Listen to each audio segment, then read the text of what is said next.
जैन मित्रों, हमारे YouTube channel study with शरण है, इसमें आपका स्वागत है। आज जो टॉपिक है मॉडर्न इंडियन हिस्ट्री का धन निकास, धन का निकास है, ड्रेन ऑफ वेल्थ। धन का निकास ये जो अवधारणा है ये क्या है और इसके अंतर्गत कौन कौन से मद आते थे। ब्रिटिश शासन था तो भारतीय धन निकास को ऐसे समझ सकते हैं कि भारतीय धन प्रतिकूल व्यापार संतुलन के परिणाम स्वरूप जो धन इंडिया से बाहर चला जाता था उसके प्रतिफल में इंडिया को कुछ नहीं मिलता था। जैसे कि हम कुछ बेच रहे हों और हमने किसी को बेच दिया और उसके प्रतिफल हमें ना कुछ मिले, तो वो स्थिति जो बनी थी वो ड्रेन ऑफ वेल्थ है। इसकी जो एक टेक्निकल पॉइंट्स होते हैं या कह सकते हैं कि इसको थोड़ा डीप में अगर जाना चाहें, डीप में अगर देखें तो उसमें क्या क्या कौन कौन से बिंदु थे, इसको हम यहाँ डिस्कस करेंगे। सबसे पहले देखते हैं कि आर्थिक निकास की अवधारणा। जैसे हम कह सकते हैं कि जो ब्रिटेन था 1757 तक, 1757 मतलब प्लासी के युद्ध तक, 1757 में प्लासी का युद्ध हुआ था। इसके पूर्व तक, चूँकि 1600 में ईस्ट इंडिया कंपनी स्थापित हो गई थी, 1757 में जो प्लासी का युद्ध हुआ इसके पहले तक 2 करोड़ से अधिक, 2 करोड़ पाउंड से अधिक का सोना चांदी इंडिया में इसलिए भेजना पड़ा। कितना? 2 करोड़ पाउंड का सोना चांदी इंडिया में इसलिए भेजना पड़ा। क्यों भेजना पड़ा? जिससे वो यहाँ के सामान को खरीद सके और अपने देश में जो आपूर्ति थी उसको पूरा कर सके। सूती कपड़ा हो गया, बाकी और सामान हो गए, बहुत सारी चीज़ें। इंडिया में कुटीर उद्योग यहाँ इतना विकसित था, पूरे विश्व में कहीं नहीं था, तो ये अपनी पूर्ति यहाँ से कर सके, इसलिए इसे 2 करोड़ पाउंड का सोना चांदी भेजना पड़ गया। लेकिन 1757 में क्या होता है कि जब प्लासी का युद्ध होता है, धीरे धीरे यहाँ की अर्थव्यवस्था पर ब्रिटिश एकाधिकार हो जाता है। यहाँ के राजस्व पर, यहाँ की कृषि पर, यहाँ के लगान पर, यहाँ की कानून व्यवस्था पर, सारे पर अधिकार होने के फलस्वरूप वो धीरे धीरे कब्जा करता है और भारतीय अर्थव्यवस्था को अपने हित में मोड़ता है। और ब्रिटेन में भारतीय सामानों की आपूर्ति कम करने के लिए तमाम सारे प्रयास किए जाते हैं। जैसे एक था 1720 में, जो कपड़ा, सूती कपड़ा या सूती और रेशमी कपड़ा भारत से जाता था, बहुत उत्कृष्ट होता था, उसको पहनने वालों को ब्रिटेन में जुर्माना लगा दिया जाता था। अगर कोई पहनता हुआ मिल जाए तो इस पर जुर्माना लगा दिया जाता था। कई बार रुमाल रखने पर लगाया गया, किसी महिला को जो है एक भारतीय रुमाल रखने पर वो लगाया था जुर्माना। इस तरह से बहुत सारे प्रयास किए गए कि यहाँ के सामान, यानी भारतीय सामान है, वो वहाँ पर सामान ना जाए 1757 के बाद। और ये स्थिति कौन सी होती है? जब औद्योगिक क्रांति वहाँ होती है, उद्योगों, बड़े बड़े उद्योग स्थापित होते हैं, उनको पूंजी की ज़रूरत होती है।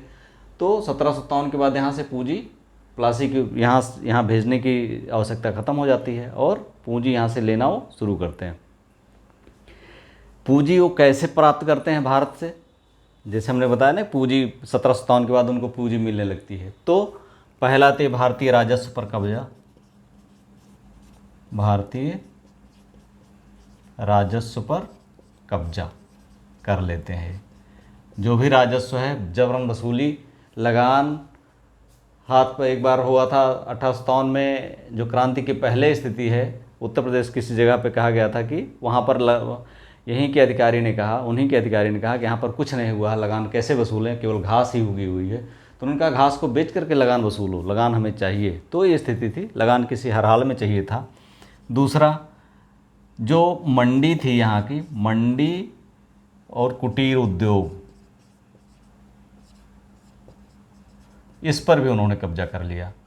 तो मंडी पर जब इन्होंने व्यापार, यहाँ का जो आंतरिक व्यापार था, अपने मनमाने दाम पे खरीदते थे और क्या करते थे, अपनी जो उनकी इच्छा होती थी उस कीमत पर खरीदते थे और ब्रिटेन में भेज करके मनमाना लाभ कमाते थे।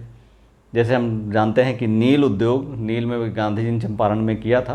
तो नील में क्या होता, नील उद्योग में उन्होंने नील को अपनी कीमत पर, अपने शर्तों पर उगाते थे और ख़रीदते थे और ब्रिटेन में या यूरोप में बेचते थे उसको। तीसरा है जो घूस लेते थे अफसर, अंग्रेज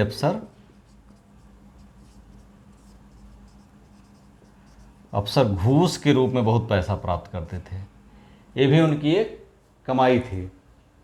और चौथा है घूस के अलावा इनके वेतन, जो ये वेतन प्राप्त करते थे, जैसे गवर्नर जनरल का वेतन उस समय 20,000 पाउंड था, जो पूरे विश्व में कहीं भी इतना वेतन वो नहीं प्राप्त करते थे जो अंग्रेज अफसर का वेतन था। तो इस तरह से चारों ओर से कमाई करते थे। वो क्या करते थे, इस पैसे को फिर यहीं के जो यहाँ से वसूलते थे, नोचते खसोटते थे, उसको यहीं से क्या करते थे, ये यहाँ के व्यापार में फिर यहीं का सामान खरीद लेते थे। और वो भी कैसे, अपने मनमाने दामों पर, पैसा यहीं का नोचे खसोटे, फिर यहीं का सामान मनमाने दाम पे खरीदे और उसके बाद ब्रिटेन में जाकर के, यूरोप में जाकर के बेच दिए। तो कई तरह से लाभ होता था। और उसके प्रतिफल में भारत को क्या मिलता था, कुछ भी नहीं मिलता था। प्रतिफल क्या मतलब, गरीबी में जो किसान उगाता था वो सोचता था कब हम मजदूर बन जाएं, या ये सब उगाना, या इस तरह से कितने कुटीर उद्योग के बुनकरों ने अपने अंगूठे कटवा दिए थे इस यातना से त्रस्त होकर के। तो ये स्थिति थी। 1813 तक ये स्थिति चलती रही। 1813 में ईस्ट इंडिया कंपनी का प्रशासन और राजस्व अलग अलग कर दिया गया।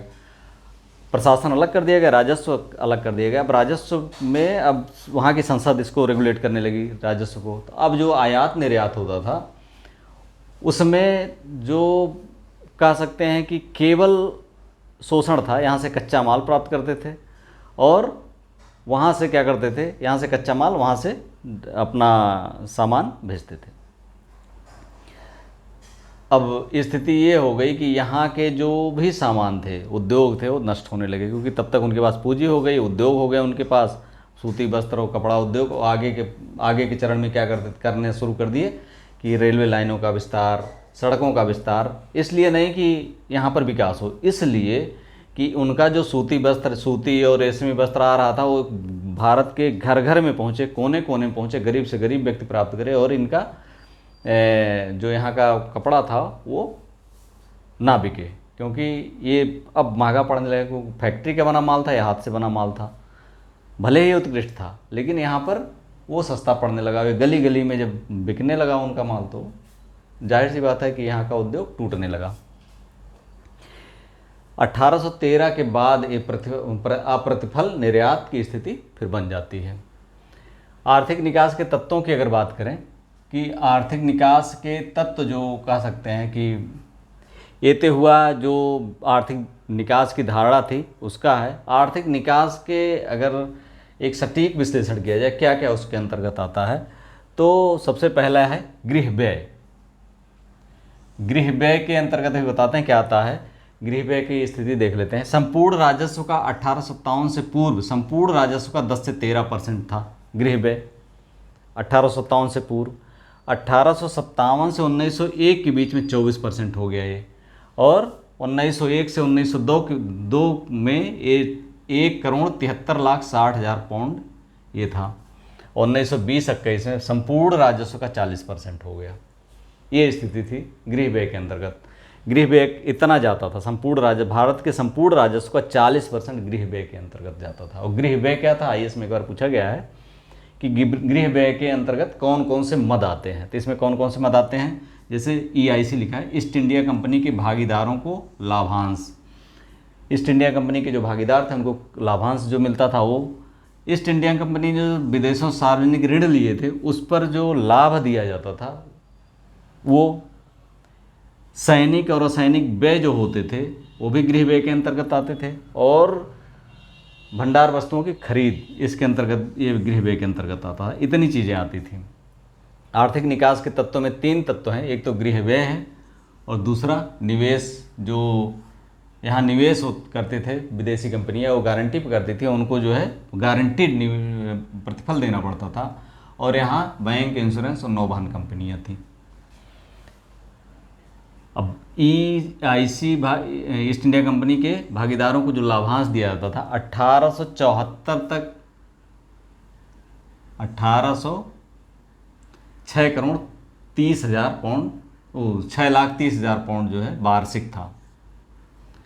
और 45 लाख पाउंड का ऋण इसलिए लिया गया ईस्ट इंडिया कंपनी द्वारा ताकि ईस्ट इंडिया कंपनी के भागीदारों को उनका लाभांश दिया जा सके। ईस्ट इंडिया कंपनी इसलिए लिया ऋण, सोच लीजिए 6,30,000 पाउंड वार्षिक इनको दिया जाता था, इनके भागीदारों को, कंपनी के भागीदारों को। और कंपनी 45 लाख पाउंड का ऋण इसलिए लिया कि भागीदारों को लाभांश दिया जा सके। और इतना ही नहीं, यहाँ से जो सार्वजनिक ऋण, कंपनी जो सार्वजनिक ऋण लिए थे विदेशों से, उस पर भी गारंटीड था कि आपको इतना भुगतान मिलेगा ही मिलेगा, इतना ब्याज मिलेगा मिलेगा। वो समकालीन विश्व में सबसे ज़्यादा थे। 1900 में 22 करोड़ का ऋण था, सार्वजनिक ऋण, और 22 करोड़ 40 लाख पाउंड का ऋण लिया गया था इसके द्वारा। सैनिक असैनिक व्यय के अंतर्गत देखते हैं। सैनिक असैनिक व्यय जो होता था, इसके अंतर्गत उनको पेंशन जो मिलती थी, उनके अन्य लाभ जो होते थे सैनिकों सैनिकों के, वो भी गृह व्यय के अंतर्गत ये आता था। भंडार वस्तुओं की खरीद, जैसे सैनिक गोला बारूद, तोप, जो नौवहन की चीज़ें हैं, तमाम सारी जो सैनिक असैनिक चीज़ें थी, वो भंडार वस्तुओं की खरीद जो होती थी वो ब्रिटेन में होती थी। और ब्रिटेन में जो होती थी वो पैसा कौन सा लगता था? भारत का पैसा लगता था। तो ये 1861 से 1920 के बीच में 10.2% था गृह व्यय का। जो गृह व्यय था पूरा, उसका 10.2% भंडार वस्तुओं की खरीद पे जाता था। तो ये तो गृह व्यय के अंतर्गत आता था।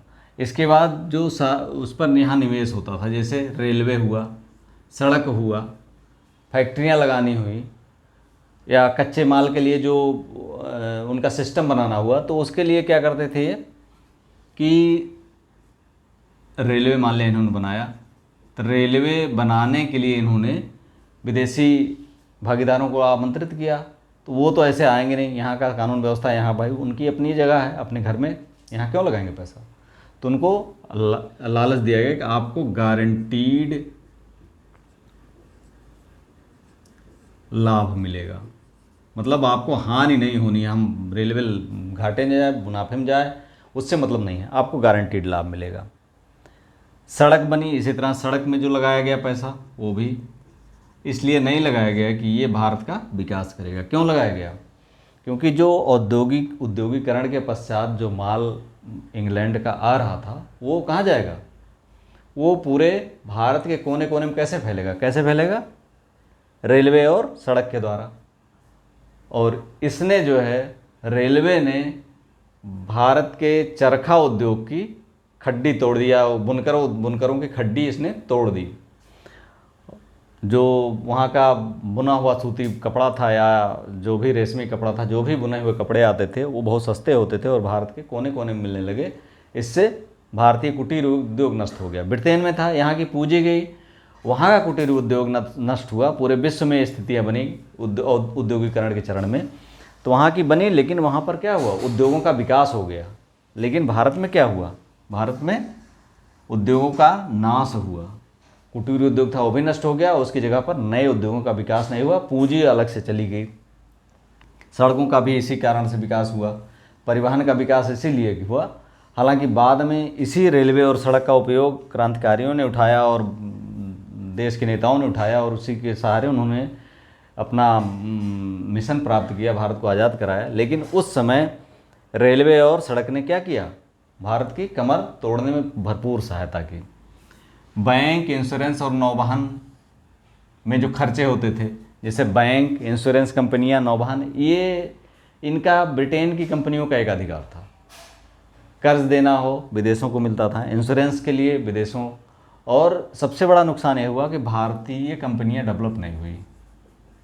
भारतीय कंपनियां नहीं डेवलप्ड हुई, न बैंक न इंश्योरेंस, ताकि वो ब्रिटेन की कंपनियां ही डेवलप हुई। और वही जो है, ये इन्होंने इस सेक्टर को विकास ही नहीं करने दिया। इसको दादा भाई नौरोजी ने इसे अनिष्टों का अनिष्ट कहा है। और उन्होंने कहा कि ये जो है, जैसे पहले जो लूटने वाले आते थे, वो अमीरों को लूटते थे, शहरों को लूटते थे, चले जाते थे। इसने क्या किया? गरीब से गरीब आदमी को शोषण किया, वो गरीब से गरीब आदमी का खून चूसा, और शहर ही नहीं, देश के कोने कोने से चूसा। इसकी पहुंच झोपड़ी में जो जर्जर व्यक्ति है, एक आधा अधरंगा जो आदमी बैठा हुआ है, एक टाइम का भोजन करता, उसको भी इसने लूटा।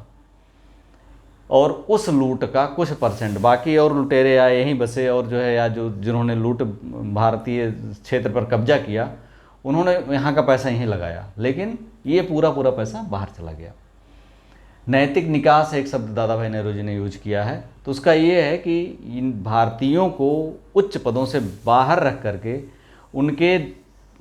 उनके मन में कह सकते हैं कि एक आगे बढ़ने की जो लालसा होती है कि पड़ोसी आगे बढ़ गया, और कोई आगे बढ़ गया, तो वो जो एक प्रोग्रेस की जो एक चाह होती है, कंपटीशन होता है, प्रतिस्पर्धा होती है, वो इन्होंने मार दिया है। नैतिक निकास इसे कहा, नैतिक निकास की संज्ञा दी। और इस ब्रिटेन भारतीय लोगों को उच्च पदों से बाहर रख करके ब्रिटेन ने ये बहुत बड़ा घातक प्रयास किया। हालांकि बाद में जो है बहुत तेज़ इंडिया ने ग्रो किया।